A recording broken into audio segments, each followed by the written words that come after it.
नमस्कार। आज हम थोड़ी बात करेंगे अपने पड़ोसी देश नेपाल की। वहाँ जो कुछ आजकल चल रहा है उसे समझने की कोशिश रहेगी।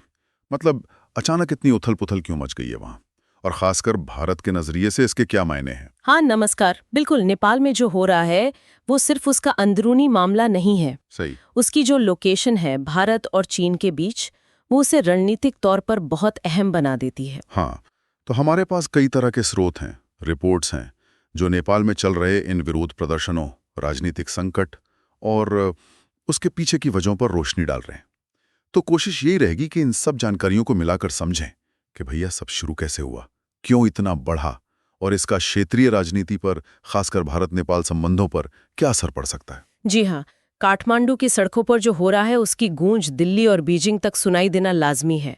चलिए इन स्रोतों के जरिए इस पूरी तस्वीर को समझने की कोशिश करते हैं। तो चलिए शुरू करते हैं, समझते हैं कि नेपाल में आखिर हो क्या रहा है।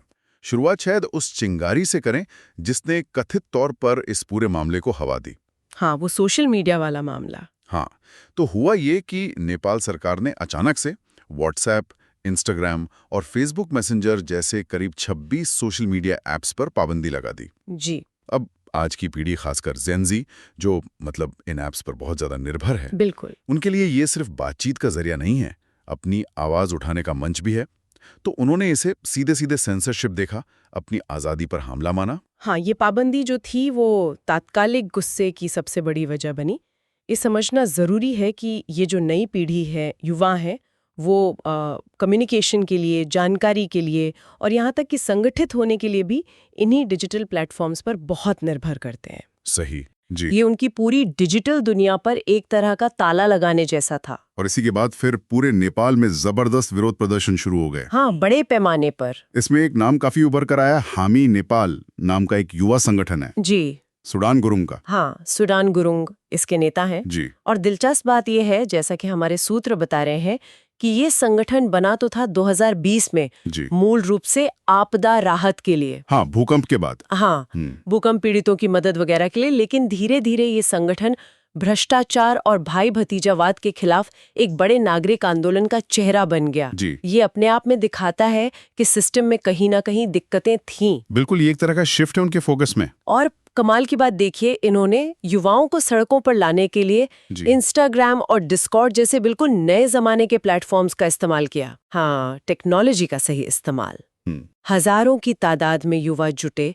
छात्रों से अपील की गई कि शांति के प्रतीक के तौर पर अपनी स्कूल यूनिफॉर्म में आए, हाथों में किताबें लेकर प्रदर्शन करें। मतलब एक शांतिपूर्ण और पढ़े लिखे विरोध का संदेश देने की कोशिश थी शुरू में। हाँ, कोशिश तो यही थी, लेकिन अफसोस की बात है कि शांतिपूर्ण इरादों के बावजूद हालात बिगड़ते चले गए। प्रदर्शनकारियों और सुरक्षा बलों के बीच हिंसक झड़पें हुई। अलग अलग स्रोतों से जो खबरें आ रही हैं वो काफी चिंताजनक है। उनके मुताबिक इन झड़पों में 30 से ज्यादा जानें जा चुकी हैं। ओह। एक सूत्र तो यहाँ तक दावा कर रहा है कि कुछ जगहों पर पुलिस ने कथित तौर पर प्रदर्शनकारियों पर सीधी फायरिंग भी की। बाप रे, स्थिति मतलब बिल्कुल नियंत्रण से बाहर हो गई थी। गुस्से में प्रदर्शनकारियों ने संसद भवन तक में आग लगा दी, कई बड़े नेताओं के घर जला दिए गए। जी। और एक बेहद दुखद घटना में एक पूर्व प्रधानमंत्री की पत्नी की जलने से मौत की खबर भी आई। ये तो बहुत ही। हाँ, ये बहुत दुखद खबर थी। और हद तो तब हो गई जब 2 जेलों को तोड़कर करीब 900 कैदी फरार हो गए। ये सब दिखाता है कि लोगों का गुस्सा और सिस्टम पर जो अविश्वास है वो किस हद तक बढ़ चुका था। देखिए, ये समझना बहुत जरूरी है, जैसा आपने भी पहले इशारा किया, कि ये जो गुस्सा फूटा है ये सिर्फ सोशल मीडिया बैन की वजह से नहीं है। वो तो बस एक बहाना बन गया। हाँ, एक ट्रिगर पॉइंट। हाँ बिल्कुल, एक ट्रिगर। इसके पीछे सालों का दबा हुआ असंतोष है। हमारे स्रोत बताते हैं कि नेपाल लंबे समय से व्यापक भ्रष्टाचार से जूझ रहा है। आर्थिक स्थिति बिगड़ती जा रही है, खासकर युवाओं में भयानक बेरोजगारी है।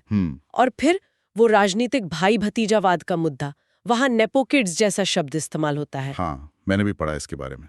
मतलब वो नेता या बड़े अफसरों की संतानें जो कथित तौर पर अपनी अमीरी का, अपनी पहुंच का भद्दा प्रदर्शन करती हैं, जबकि आम युवा अफसरों की कमी से जूझ रहा है। ये मुद्दे तो खैर सालों से सुने जाते रहे हैं नेपाल के बारे में, लेकिन इस बार ऐसा क्या हुआ कि युवाओं का गुस्सा इस तरह सड़कों पर फूट पड़ा। हाँ, बिल्कुल सही कहा आपने। मोहभंग तो था ही, शायद सोशल मीडिया बैन ने उन्हें सीधे तौर पे हिट किया, उनकी रोजमर्रा की जिंदगी में दखल दिया। हाँ, ये हो सकता है। और साथ ही हामी नेपाल जैसे संगठनों ने उस असंतोष को एक दिशा देने, उसे चैनलाइज करने का काम किया। ये सिर्फ भ्रष्टाचार या बेरोजगारी के खिलाफ गुस्सा नहीं है, ये पूरी व्यवस्था में पारदर्शिता की मांग है, जवाबदेही की मांग है, न्याय की मांग है। युवा पीढ़ी अब शायद और इंतजार करने को तैयार नहीं है। और इस जबरदस्त दबाव का नतीजा भी दिखा। प्रधानमंत्री केपी शर्मा ओली को इस्तीफा देना पड़ा मंगलवार को। जी हाँ, इस्तीफा तो हो गया, और उसके बाद खासकर राजधानी काठमांडू में जो कानून व्यवस्था की स्थिति बिगड़ी थी, उसे संभालने के लिए सड़कों पर सेना उतारनी पड़ी है। कि स्रोत बता रहे हैं कि सेना ने सत्ता सीधे अपने हाथ में नहीं ली है, वो नागरिक प्रशासन की मदद कर रही है। लेकिन सड़कों पर सेना की मौजूदगी ये अपने आप में हालात की गंभीरता को दर्शाती है। लेकिन क्या सिर्फ इस्तीफे से प्रदर्शनकारी संतुष्ट हैं? ऐसा लग तो नहीं रहा। उनमें जो मौजूदा राजनीतिक क्लास है उसके प्रति गहरा अविश्वास दिख रहा है। बिल्कुल नहीं। जानकारी तो यही है कि वे मौजूदा संसद सदस्यों में से किसी को भी नया प्रधानमंत्री बनाने के मूड में नहीं है। वे पूरी तरह से एक नया साफ सुथरा नेतृत्व चाहते हैं। एकदम सही। और इसी माहौल में कुछ चेहरे और समूह खास तौर पर उभर कर आ रहे हैं। हामी नेपाल और सूडान गुरुंग का जिक्र तो हमने किया ही। हाँ, गुरुंग की अपनी कहानी भी, जैसा आपने बताया, 2015 के भूकंप में व्यक्तिगत नुकसान से शुरू होकर सामाजिक सक्रियता तक पहुंची। ये अपने आप में कई युवाओं के लिए प्रेरणा का स्रोत हो सकती है।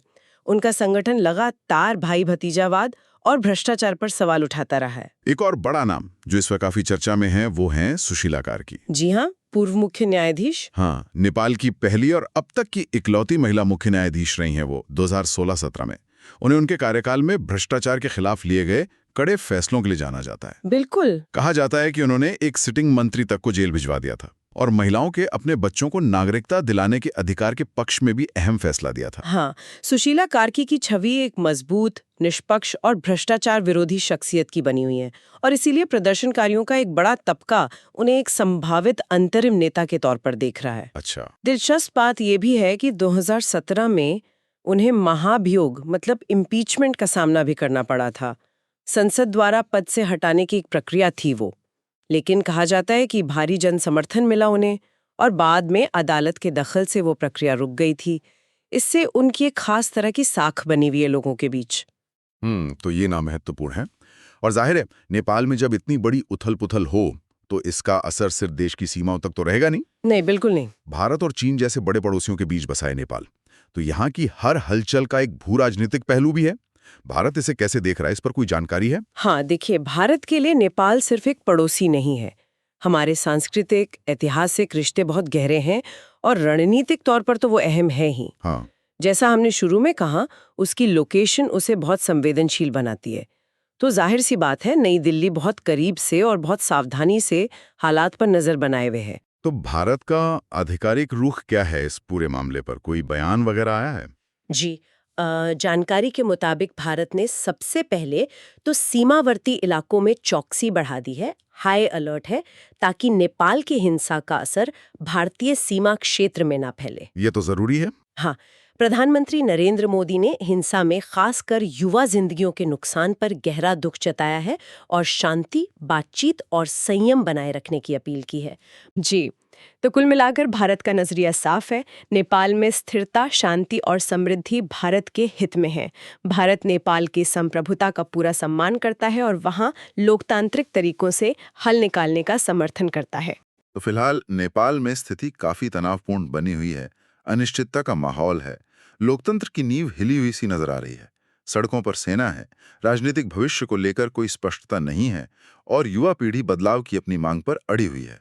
तो हमने देखा कि कैसे एक सोशल मीडिया बैन ने नेपाल में बरसों से दबे गहरे असंतोष की आग को भड़का दिया, जिससे आज वहां एक बड़ा राजनीतिक संकट खड़ा हो गया है। युवाओं की आवाज इस बार बहुत बुलंद है, लेकिन आगे का रास्ता बिल्कुल साफ नहीं दिख रहा। अनिश्चितताएं बहुत हैं।